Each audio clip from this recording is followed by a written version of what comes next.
dadka reer laascaanood oo ma garanaysaa u taagan midnimada ummadda Soomaaliyeed iyo gobonada ummadda Soomaaliyeed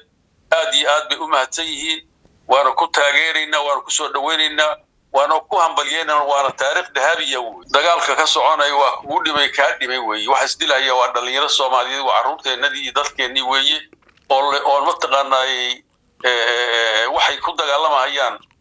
qolana aysan garanayn qolana ay garanayso wax u dagaalamayso macnaha waxa weeye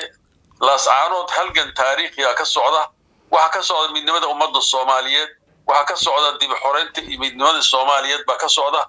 kuwa ku soo duulayo waxba garanayo niman qaayimiin oo arxamay ku dhimanayaan weeye marka dadka reer laascaanood oo ma garanaysaa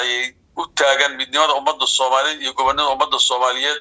aad iyo aad bay u mahadsan yihiin waana ku taageeraynaa waana ku soo dhaweynaynaa waana ku hambalyeynaa waana taariikh dahabiya weeye أبدا في عام بقول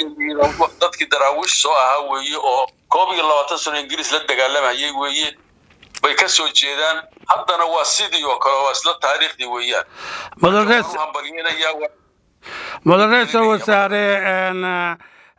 adduunka oo dhan iyo golaha ammaanka iyo qaramada midoobay iyo gebi ahaanba waxaa la yidhi muuse ka bax welina kama bixin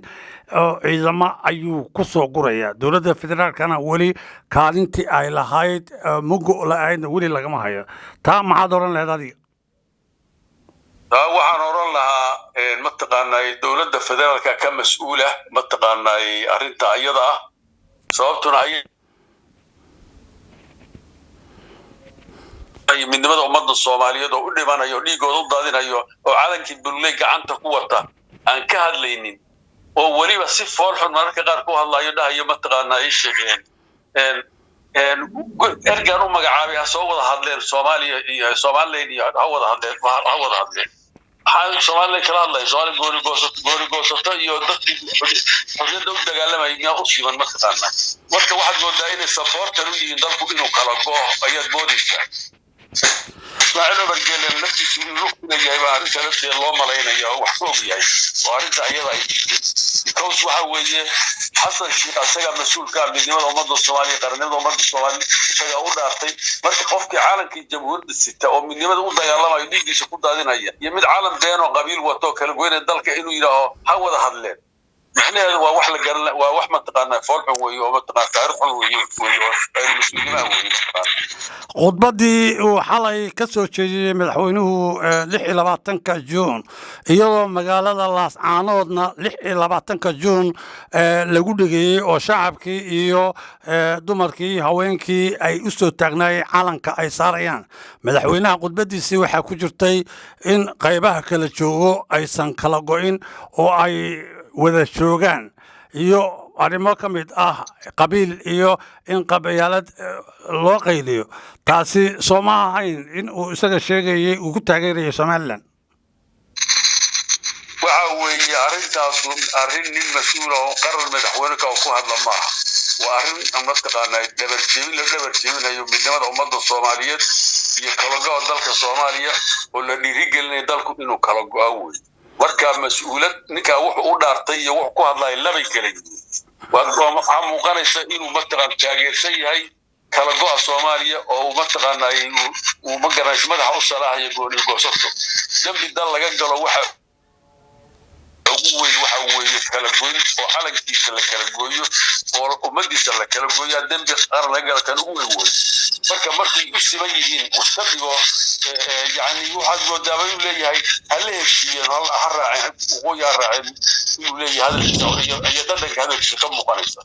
مركب ما هي من مدحونا قرنا وأقول له تعالى كي من دون ما تصور هذا الشيء هذا جدا ما هي أن أديكو حالي 26 جون oo si halaati ah loogu dhigay muddo 16 sano ah magaalada laascaanood adi dareen ahaan ka waran waxa aad sida aad dareenkaagu u arkay waxa dareenkii u arkay waa aad baan ugu farxay aad iyo aad baan ugu istiraxay runtii waxaana way taariikh lama iloobaani bay noqonaysaa oo dahabiya oo reer laascaanood ay weligood u taagnaanayso ayay sameeyeen meel looga dabaaldeg ka sameeyay 26 juun meel laga sameeyay dalka Soomaali meel ku taal la mid u jiro tareen laga sameeyay calankii oo dhan bay ku degmooyin tuulooyin marka magaalada laga taagay wadooyinka laga taagay qof walbana soo lubis marka dad midnimo Soomaaliyeed oo macna leh u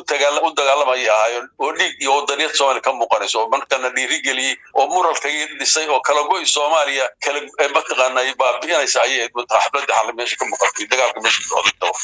madaxweyne wasaare labadan casho ugu dambeysay magaalada Laascaanood waxa lagu qaraacayay qoriga loo yaqaan hawsarka ee dhuunta dheer leh Soomaaliyana bariyahan muul qorigaana waxaa loo malaynayaa dadku ay sheegayeen in dhanka Djibouti ka yimid arinta ka waran arintaas la sheegaya Djibouti waa naga abaal daran tahay annaga u soo halganay annaga u dagaalanay annaga xoolahay ku bixinay annaga dhiigeena ku bixinay annaga xoreynay annagoo Soomaalnimo iyo qarannimo doonayna annagoo u banaanbaxay sameeyna safaarada Faransiiska ugu weyn caalamkeeda ugu weyn ayaana la qabanayno dhalinyaro ah marka Djibouti maanta in midnimada Soomaaliya ay mataqaanay kala dhantaasho oo ay goonigoosad taageerto waxaanu ka sugayna maaha shacbigana maaha waa ninka mas'uulka ka ah meesha weey madaxweynaha sheeganaya weey oo khaainka weey oo mataqaan Soomaalinimada iyo qarannimada Soomaaliya diidaya weey laakiin shacbi Soomaali wadaniina weey shacbiga Djibouti waa naqaan marka waxa weey taariikh